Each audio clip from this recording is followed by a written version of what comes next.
Brilliance Audio presents the unabridged recording of The Memory of Butterflies by Greene, performed by Brittany Pressley. Prologue. My daughter, Ellen, will graduate from high school this year. The closer we get to graduation, the harder the past is coming at me, kicking like a living creature and forcing its way back into my life.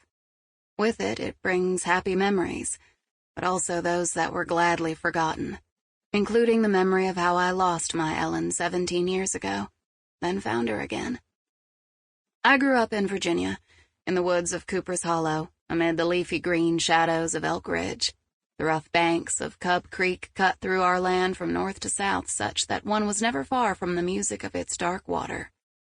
Our small house had sheltered many generations of Coopers, including those resting in the family cemetery on the hill opposite the house. I never wanted to be anywhere else except for a brief time, 18 years ago, when I myself was about to graduate from high school.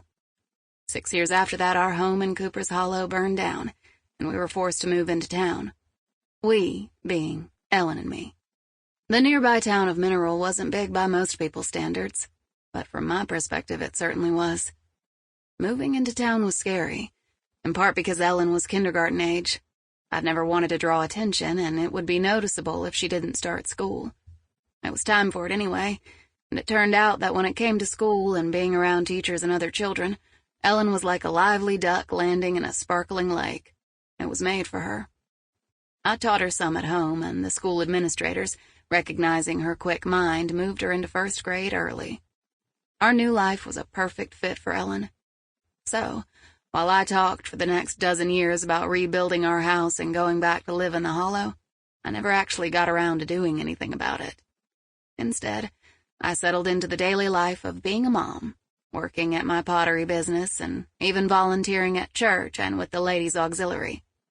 How my grandmother would have laughed at the idea of my toting a homemade pound cake or a pasta casserole to a function. But you fit in as you can where you find yourself, and residing in town was social. Very different from living in the Hollow. For these last several years, I've been biding my time, waiting until the timing was right for both of us, for Ellen to graduate and begin her college career, and for me to return home to Cooper's Hollow permanently, to finally face the past. Chapter 1. I always knew Ellen. Sample complete. Ready to continue?